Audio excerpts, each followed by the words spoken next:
Isa ka ba sa users ng push to talk sa Discord, pero nainis ka dahil every time na gagamitin mo, nagre-register din yung key presses? Merong napakasimpleng fix para dyan. Ang kailangan lang natin ay mouse na may additional buttons at may dedicated gaming software, gaya ng Logitech G Hub. In my case, Logitech G Hub yung ginagamit ko dahil yung mouse ko ay Logitech G203.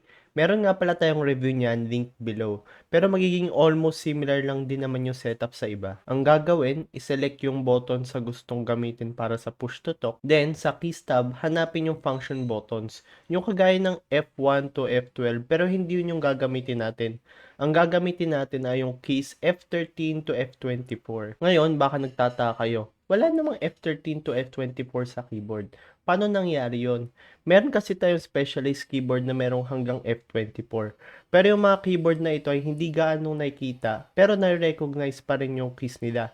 Ibig sabihin, meron tayong recognizable keys na talagang hindi naman nagagamit sa almost kahit anong application. Then, punta tayo sa Discord, then add natin yung keybinds natin. Ayan, kung makikita nyo, nagana siya. At saka kahit pag kiniklik dito sa Word, wala siyang na-register na key presses dahil hindi ginagamit yung function keys ng mga ito sa application. Ang maganda dito, pwede rin itong gamitin sa ibang applications, basta inaalaw kayo na palitan yung controls. Kung gusto niyo ng step-by-step written guide, available yan sa website natin, link below. So yun lang guys, don't forget to like, comment, and subscribe. See you again next time.